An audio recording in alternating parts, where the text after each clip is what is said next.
안녕하세요. 미국 주식으로 온 대학이 미준입니다. 미준 패밀리 여러분들 즐거운 마음으로 소중한 분들과 뜻깊은 주말 보내셨는지 모르겠습니다. 저 역시도 굉장히 좀 주말에 시간이 가는 게 아까울 정도로 소중한 시간이었는데요. 제가 방송에서 한번 말씀을 드린 것처럼 오늘 저는 제 가족과 생이별을 하게 됩니다. 비자 문제가 좀 생겨서요. 당분간 저는 혼자 한국에 남게 됐고요. 제 가족들은 오늘 영국행 비행기에 오르게 되거든요. 그래서 제가 오늘 공항에 나가봐야 돼서 정규 방송을 보내드릴 시간이 부족할 것 같습니다. 그래서 오늘은요, 굉장히 오랫동안 여러분들을 위해서 준비해 왔던 기획 영상 하나를 여러분들께 공개하는 순서를 준비했는데요. 굉장히 중요한 정보가 오늘 이 영상에 숨어 있기 때문에 여러분들께서 꼭 끝까지 함께 시청해 주셨으면 합니다. 자, 그러면 제가 소중하게 아껴두었던 이 영상을 공개해 드리기 전에 소식 하나를 전해 드릴 텐데요. 지난주에 미주은 다행 프로젝트 두 번째 투자 종목을 선정하는 이벤트가 있었습니다. 다행히 굉장히 많은 분들께서 참여를 해주셨는데요. 보시는 것처럼 무려 15,000명이 넘는 미준 패밀리 분들께서 이번 보팅에 참여를 해주셨습니다. 그리고 테슬라라는 종목이 당당 64%의 표를 얻어서요. 두 번째 투자 종목으로 선정이 됐습니다. 그리고 이를 이어서 루시드가 20%, 리비안이 7%를 얻었고요. 니오가 6% 얻는데 그쳤습니다. 자, 그래서 우리의 다행 프로젝트 포트폴리오를 좀 보내드리면요. 이제 30만 원씩 두 기업에 투자를 진행을 했고요. 첫 번째 기업은 페이팔이었죠. 페이팔이 지금 28만 7,436원, 그리고 테슬라가 30만 원을 조금 넘는 투자 금액을 확보하고 있습니다. 아직까지 투자의 그 수익률은 1% 마이너스를 보이고 있는데요. 이제 포트폴리오를 구성하기 시작하는 단계이기 때문에 수익률 같은 경우는 별로 걱정을 안 하셔도 될 것 같습니다. 앞으로 상당히 오랜 기간 이번 미준 다행 프로젝트를 진행할 예정이니까 과연 어떤 종목들이 우리 다행 프로젝트에 포함이 될런지, 그리고 앞으로 1년, 2년, 3년, 5년 프로젝트를 진행하면서 과연 얼마만큼의 금액이 우리의 자선 활동을 위해서 확보가 될런지 앞으로 꾸준한 관심을 부탁드립니다. 혹시 오늘 월요일이라서 정규 방송을 기대하고 계셨던 분들께는 심심한 사과의 말씀을 드리고 싶고요. 그래도 오늘 제가 여러분들을 위해서 번역하고 자막 작업한 이 영상은요, 제 개인적으로 생각했을 때 굉장히 중요한 정보를 담고 있습니다. 끝까지 꼭 함께 해주시기 바랍니다. 우리 모두가 미국 주식 투자로 은퇴하는 그날까지 다 함께 화이팅입니다. 행복한 하루 되세요. 감사합니다.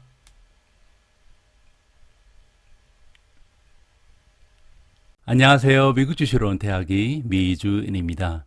오늘 미준 방송은요, 이베스트투자증권에서 지원해주고 계십니다. 이베스트투자증권에 온라인 계좌 보유하시고요. 이벤트를 신청하시면 매매 수수료를 0.07%로 우대받으실 수 있습니다. 당연히 실시간 시세도 무료로 제공됩니다. 그리고 만약에 이미 타사에서 해외 주식을 하고 계신다면 그 해외 주식을 이베스트투자증권으로 옮기시면요, 최대 100만 원을 드린다고 합니다.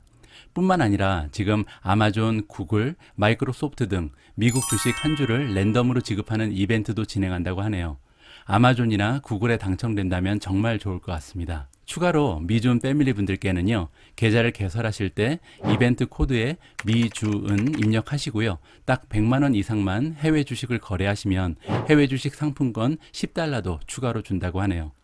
마침 해외 주식에 도전하시거나 추가로 계좌를 개설하실 거라면 이런 혜택을 누리시고 투자하시면 더욱 좋을 것 같습니다. 오늘도 변함없이 미준과 함께 해주시는 모든 분들께 감사의 말씀을 드리며 아무쪼록 건강하고 성공적인 미국 주식 투자 이어나가시길 진심으로 바랍니다. Welcome back to Yahoo Finance Live. I'm Julie Hyman, and we've been watching shares of NVIDIA climb this year, as Zach was just alluding to. This week, the company has been holding its GTC conference and really introducing a number of really exciting and interesting technologies that its chips and software can power. Jensen Huang, the NVIDIA founder and CEO, joins me now, along with our tech editor, Dan Howley. Jensen, thank you so much for being here. You guys came out with a lot of really fun stuff this week, and you did it in a presentation that showcased some of this technology, NVIDIA chips to power AI avatars, digital twins of things in the real world, your quantum 2 networking for cloud computing. so many different things this week. I don't know if it's like asking you to pick your favorite child, but I'm curious what you're most excited about amongst all of these things that you guys are working on. Well, I'm most excited about the advances in computing, and ultimately all of that boils down to several things. I spoke about artificial intelligence and the platforms that we advanced to make automation a lot easier for all of the large companies. I spoke about Omniverse and the work that we're doing in enabling digital worlds and this engine we call Omniverse that simulates these virtual worlds. You mentioned one of the largest computers we're going to build. It's based on this new fabric that's called Quantum 2, the networking fabric or the nervous system of the data center. It's going to be a gigantic computer, has the ability to connect up to 1 million processors in this networking fabric. We also talked about the smallest robotics computer we call Jetson, and it's the most powerful robotics computer ever created, but it's the smallest computer we make. And so we spoke about AI, we spoke about Omniverse, we spoke about the world's largest computers, we spoke about the smallest computers. And what glues it all together is all the software that goes along with making this next generation of computing possible. We call it accelerated computing, and the world has really awakened to it and realized that in order to activate, make possible accelerated computing, you have to be an expert in application domains and algorithms and mathematics and how it ultimately connects to the computing systems underneath. And so we talked about all of those things. And I feel like over the past several years, there's definitely been an acceleration in talk about AI, about autonomous driving. Now, really over the past couple of months, in the public consciousness, talk about the metaverse has accelerated. When you talk about this next generation or next phase of computing, how close I mean, I know you're doing some of this stuff already, but in terms of critical mass, how close are we to that sort of edge of all of these things really catching on in a bigger fashion? The Omniverse is closer than people think, and I showed examples, real world examples of how people are using it, designing and simulating factories, operating a digital twin of a heat recovery plant, a digital twin of an entire fleet of cars, a digital twin of robots, so that robots can learn how to be robots in these virtual worlds, and they have no clue that they're actually in a virtual world. And when they're done learning how to be a good operating robot, we'll download their software into a physical robot. And so the applications are here, they're real, and we're using it across a large number of industries. Omniverse is a new way of doing computing that brought together everything NVIDIA did, everything NVIDIA does.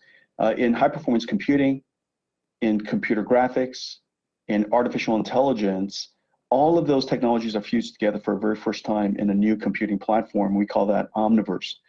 And that we hope will be the engine that the industry and the world could use to create virtual worlds and what some people call the metaverse and examples like that. Jensen, it's Dan. I just want to know where I can get one of those little toy Jensen models. Second, I don't see a leather jacket. I feel very confused about that. But I want to talk to you about the auto industry and how, you guys work with automakers, you make the self-driving technology. When do you see that kind of really exploding into the mainstream? I guess, how has the pandemic impacted the work that you guys do with different automakers? Yeah, first of all, I'm not dressed for work. I'm in Hawaii. I'm on vacation. And so aloha to everybody. And right in the middle of GTC, I'm supported by teams all over the world, and of course, we could do a lot of this digitally. So that's why I'm not wearing my work clothes. The pandemic has accelerated digital for all of the reasons why that many have already spoken about. We now realize that we have to be productive remotely, and we have to be productive more autonomously. And we have remoting technology, which is cloud computing. And now what is emerging is autonomous technology, which is ultimately artificial intelligence. The ability to automate tasks, the ability to automate skills that historically were impossible because the input to the computer, the input of the information, the data that comes in is so unstructured. You can't put them into columns and rows. And the long tail of diversity and differences and the subtle differences, sometimes large, sometimes very subtle, is such a long tail. It's impossible to have a simple first principle basis of describing that input. And there were no ways to do it until recently, which was machine learning and deep learning.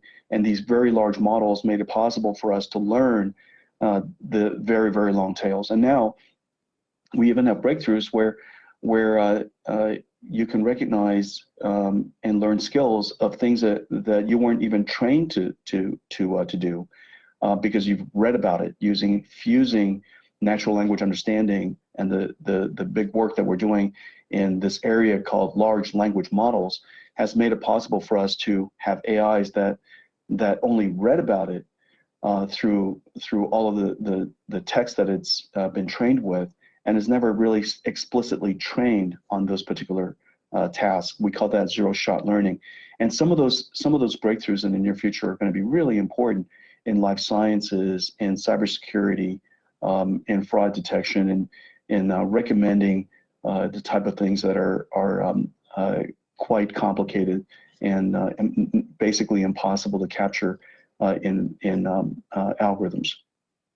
Oh, you know, you guys are doing some wild stuff, training these AIs in the Omniverse and kind of giving these AIs an experience that they would, normally need in the real world, but in a digital world. At what point do you see that kind of becoming, a major part of the business and kind of becoming almost the way that we train self-driving cars rather than, or any kind of AI really, rather than having to put people out and input this information, just putting that information into the AI and letting it take over on its own?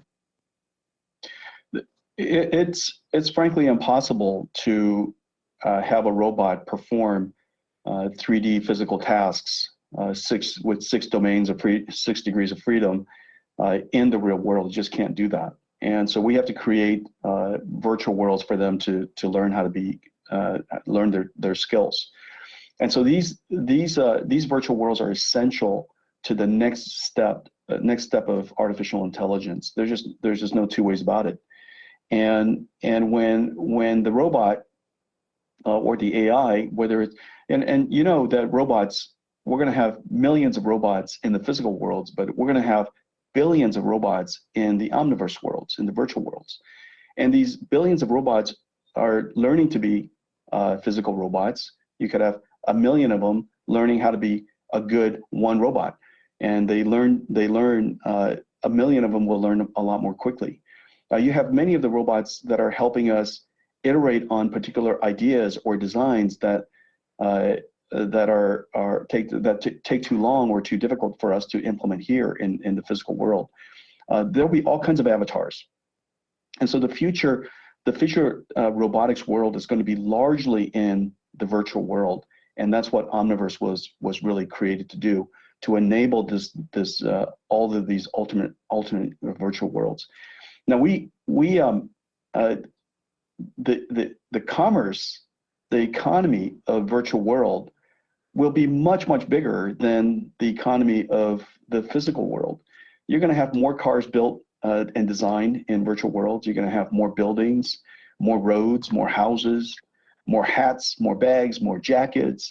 There'll be more things designed in virtual worlds and enjoyed in virtual world than there will be in the physical world.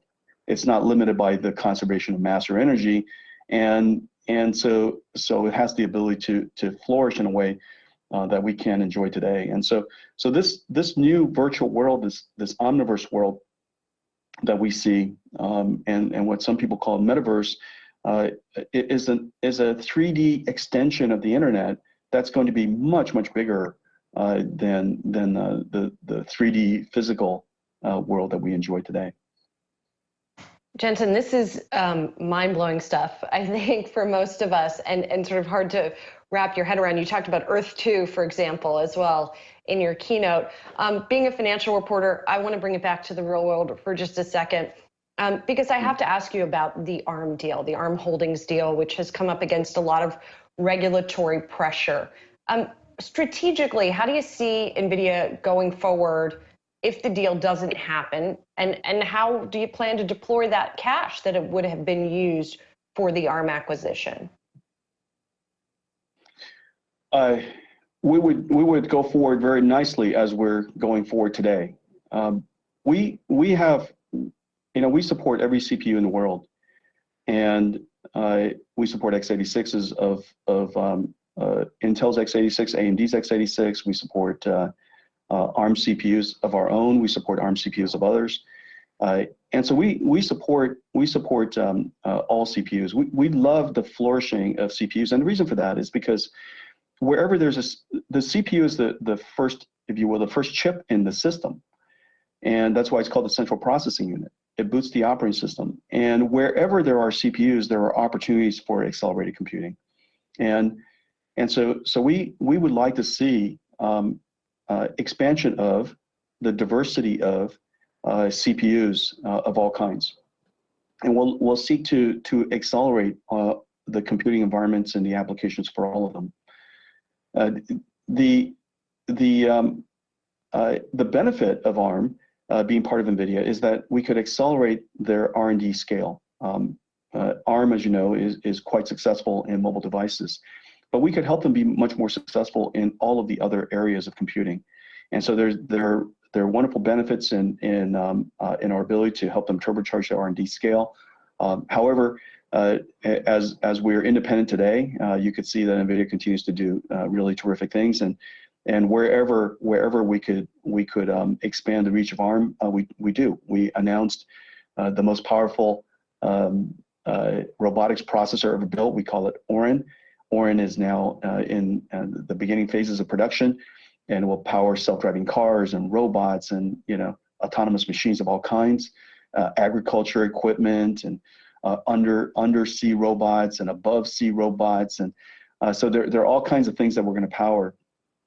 The Omniverse, and I really appreciate that you're asking about the financial implications of Omniverse. The Omniverse for us comes in a whole lot of different forms. The first part, of course, in order to power this new age, this new world, this virtual world, you need a special type of computer, and that's the computer that we built.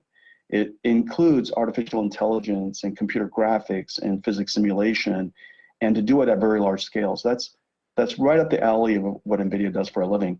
The second is the engine that we created to enable this Omniverse world is an engine that could be used for all companies and all application companies and services and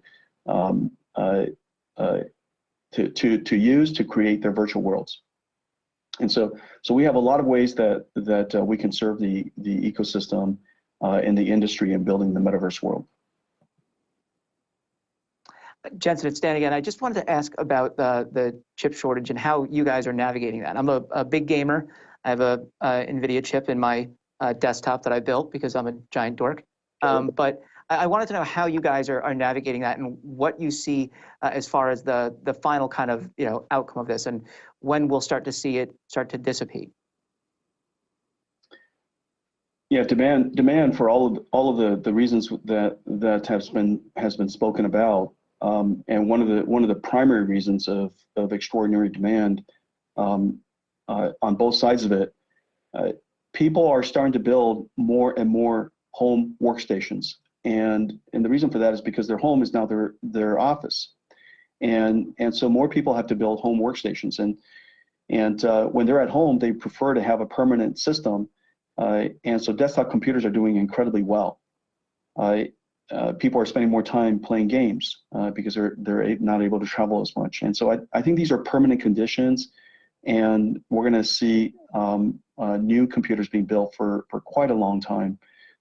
People are building home offices, and you could see all of the implications of that in the supply chain, So I think number one, home gaming PCs, home workstations are really important things that people are building. Second, when they're at home, they use the cloud a lot, and so all of the cloud computing infrastructure is really expanding and growing nicely. These are our main two revenue drivers today, and we build home PCs for gaming, and we build workstations, and on the other hand, we're in cloud computing.